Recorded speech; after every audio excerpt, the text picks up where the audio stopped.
Bonjour tout le monde, bienvenue sur Actu MMA. Alors, dans quelques jours, le 30 septembre, il y aura le premier événement du PFL en France, donc qui se tiendra au Zénith de Paris.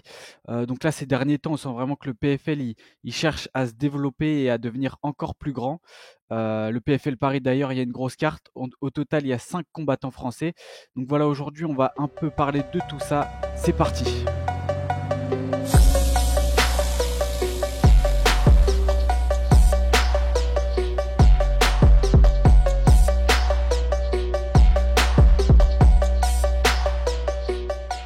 Donc oui, le PFL qui cherche clairement à se développer ces dernières années, ces derniers mois. On sent qu'ils ont même envie un peu voilà, d'aller titiller l'UFC. Donc ça passe par des grosses campagnes de recrutement. On pense forcément à la signature de Francis Ngannou, qui est quand même l'ancien champion poids lourd de l'UFC, qui laisse sa ceinture vacante et qui signe au PFL. Donc ça, c'est un énorme coup qui a eu une résonance mondiale, qui a fait parler du PFL clairement comme jamais auparavant. Et ça a clairement dû embêter l'UFC et ça a dû voilà, faire peur un petit peu aux autres organisations mondiales de MMA, des organisations majeures bien évidemment. Il y a aussi la signature d'autres noms. On sent qu'ils cherchent par le biais de noms comme Jake Paul notamment, de vraiment se faire parler d'eux, aux yeux du monde entier, des fans de MMA, de boxe aux yeux du monde entier, et ça marche clairement. Ils cherchent également à se développer sur les autres continents, à s'exporter vraiment du continent américain, donc avec la branche africaine du PFL dont Francis Ngannou sera le président.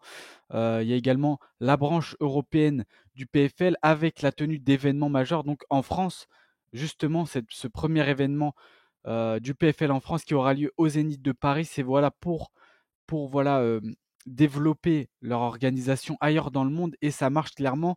Le PFL Paris, on sent quand même qu'il y a une sacrée hype. Ils ont su placer leur pion là où il le fallait, ils ont su signer les bons combattants et ils ont vu assez juste puisque le public français est assez. On sent un certain engouement pour cet événement du PFL Paris. Donc il y a également le vice-président James Freewin, dont l'interview est disponible sur la chaîne Actu MMA si jamais vous voulez la visionner. Donc James Freewin qui a annoncé clairement que le PFL, leur objectif, c'était de continuer à se développer, notamment en Europe et en France, avec la tenue de minimum 2 événements en France par année. Donc clairement, on sent qu'ils veulent mettre les moyens, ils veulent vraiment se développer en France, chercher leur public. Et je pense que l'UFC Paris a également joué un rôle là-dedans, les deux UFC Paris. Je pense qu'au niveau du monde entier, le public français, clairement, on a montré que on était présent, qu'on était aussi entre guillemets client du MMA en France, qu'on n'était pas inconnu à tout ce monde-là, et que clairement l'ambiance, je pense que la plupart des organisations se sont dit ah ouais, en France il y a clairement un public à aller chercher, le PFL l'a compris. Donc on verra tout simplement au Zénith si l'ambiance sera aussi grandiose qu'à l'UFC Paris. Mais de ce qu'on a pu voir, c'est que le public français est très chaud, et ça, forcément, les organisations majeures l'ont compris. Donc, je pense qu'il y aura de plus en plus d'événements comme ça, notamment de l'UFC et du PFL, qui souhaitent chacun de leur côté faire plusieurs événements en France par année. Donc ça annonce que du bon, que ce soit pour le MMA français, pour les combattants, pour les organisations.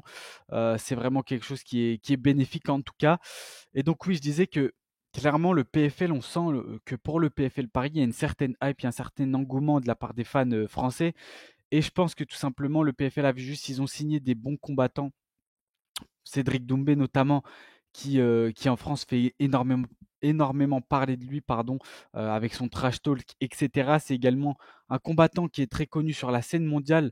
On le rappelle quand même, l'ancien champion du Glory, 7 fois champion au Glory, donc ce qui n'est vraiment pas n'importe quoi. Le Glory, on le rappelle, qui est clairement la plus grande organisation actuelle de kickboxing au monde. Donc voilà, grand palmarès en kickboxing, qui fait sa transition en MMA, qui prend son temps, clairement. Cédric Doumbé et son équipe qui gèrent quand même très bien leur carrière. La carrière de Cédric Doumbé est très, très bien gérée. Il prend son temps, il brûle pas les étapes. Il va pas directement chercher des combattants hyper établis en MMA. Il monte petit à petit dans les organisations françaises. Au total, là, il est à 4 combats. Il a remporté les 4 combats par KO, TKO, forcément, gros avantage en striking.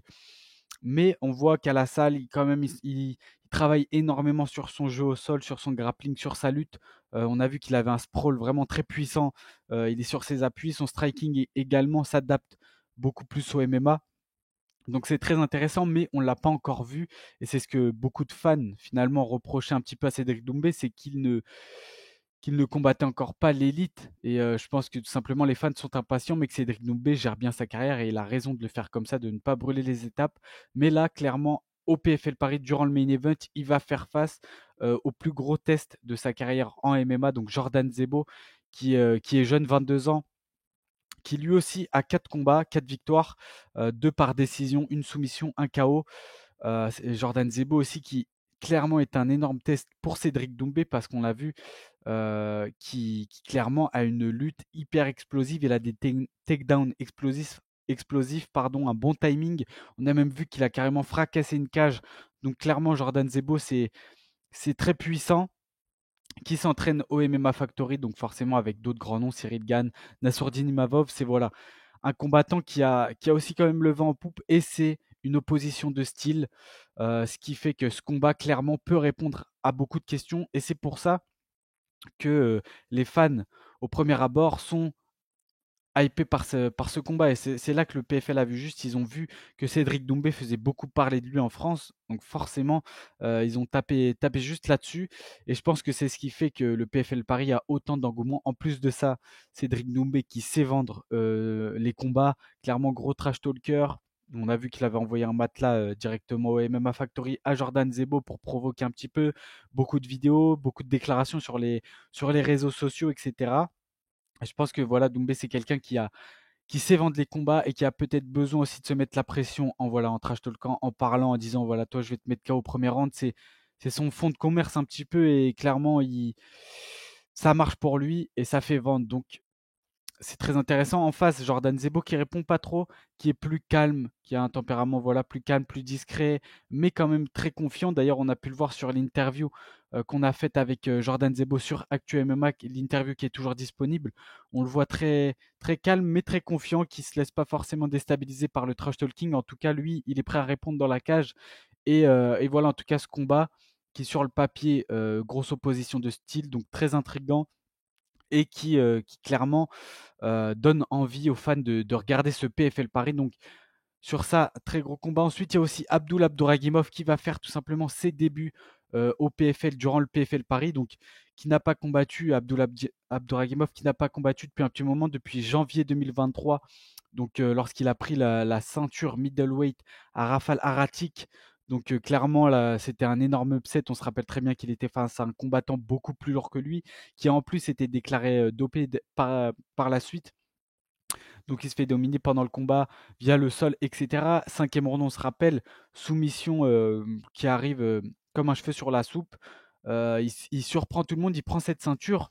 Et c'est là qu'on se rend compte que oui, Abdul, dominant chez les welter, chez les middle, il arrive à prendre la ceinture à un mec beaucoup plus lourd que lui. Donc on a envie de le voir clairement dans une organisation encore plus big que Ares, et donc forcément tout le monde voulait l'UFC.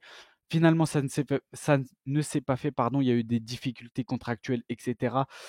On ne sait pas réellement pourquoi, mais Abdul qui a dû signer du coup au PFL et qui clairement fait un bon choix parce que je le répète, le PFL qui a le vent en poupe en ce moment, qui signe énormément de grosses têtes dans le MMA et dans les sports de combat en général. Donc Abdul qui signe et donc début au PFL Paris, donc c'est idéal quand même. Il fait ses débuts chez lui à Paris et face à un ancien combattant du Cage Warrior qui est clairement très expérimenté. Il a quand même 18 victoires et 13 défaites. C'est ça qui fait tâche dans son palmarès, c'est qu'il a quand même 13 défaites, ce qui est pas négligeable, mais c'est quelqu'un qui est habitué au haut niveau.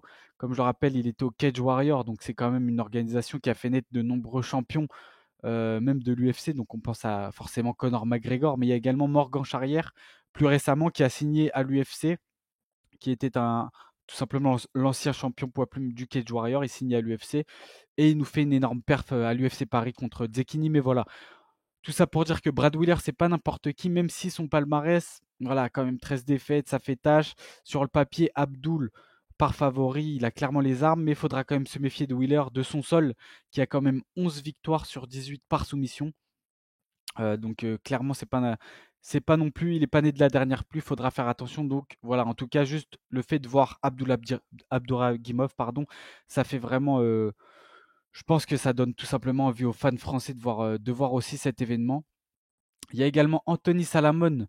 Alors Anthony Salamone, je pense que c'est le combattant français qui a tout simplement le plus gros défi euh, pendant ce PFL Paris. Pourquoi? Parce qu'il va affronter Jacob Nedo, donc déjà un gros frappeur. Son adversaire qui a fini tout simplement tous ses combats au premier round. Donc il a 6 victoires, une défaite. Sur ces 6 victoires, 4 par KO, TKO au premier round et 2 par soumission au premier round. C'est un gars qui clairement a du feu dans les poings, qui s'il touche, ça peut faire très mal, ça peut tout simplement faire tomber ses adversaires. Donc c'est un gros combat, des match-ups qui peuvent faire assez peur sur le papier, parce que voilà, c'est compliqué de préparer ses adversaires. D'ailleurs, Anthony Salamone, qui nous a un peu plus parlé de tout ça lors d'une interview, encore une fois, qui est disponible sur la chaîne si vous voulez la visionner. Et donc, Anthony Salamone, ce combat, c'est tout simplement la demi-finale pour lui du tournoi PFL Europe. Donc, tournoi à la clé, il y aura 100K et 100 000 euros à gagner et une place pour tout simplement intégrer le tournoi mondial du PFL, donc le tournoi avec 1 million de dollars à la clé, etc. Donc c'est vraiment très intéressant pour lui. C'est un combat qui est très important pour sa carrière, qui peut tout simplement le mener derrière à une finale de ce tournoi. Donc grosse pression pour lui, mais on a vu qu'il s'était préparé pour ce combat. Il est carrément parti au Cliff, donc s'entraîner avec des Kamaru Usman et tous les gros noms de l'UFC qu'il peut y avoir là-bas. Donc c'est voilà, il prend ça au sérieux, il s'est préparé et clairement, il a toutes les armes aussi pour venir à bout. Je pense que tout simplement, il est plus technique, plus complet que Jacob Nedo. Donc, pour moi, il a toutes les armes pour le faire. Il faudra juste se méfier de cette puissance de frappe qui, forcément, sur le papier, donne peur, mais fait peur, pardon, mais donne quand même envie de regarder ce combat. Et enfin, il y aura Yacine Chouchan qui va affronter tout simplement un ancien adversaire de Paddy Pimblett, un ancien combattant de l'UFC, Luigi Vendramini, qui a pris un KO face à Paddy Pimblett à l'UFC lors de son dernier combat, qui reviendra. Donc ça fait même plusieurs années maintenant. Mais sur le papier, c'est aussi un combattant très expérimenté qui a l'habitude du haut niveau, donc niveau élite, tout simplement niveau UFC. Donc ça fait peur. Les deux ont le même palmarès, 9 victoires, 3 défaites, tous les deux. Donc il y a Yazid qui fera ses débuts au PFL avec ce combat. Donc clairement, il prend quand même un gros morceau quand même pour des débuts au PFL. Donc c'est très intéressant. Donc, au total, 5 combattants français sur la carte. Le PFL, ils ont quand même, je trouve, même s'ils sont pas énormément, à l'UFC Paris, on se rappelle qu'il y avait quand même 9 combattants français. Là, il y en a moins, mais le PFL a su poser ses pions là où il fallait. Ils ont quand même un main event qui donne envie à tout le monde. Je pense que la plupart des fans de MMA seront derrière leur écran pour regarder ce combat ou même directement au Zénith de Paris. Mais voilà, en tout cas, le PFL qui veut se développer de plus en plus, qui fait les choses bien, qui veulent vraiment développer leur organisation partout dans le monde et en France avec ce premier événement à Paris. Je pense ils ont fait juste. Je pense ils pouvaient pas réellement faire mieux. Donc voilà.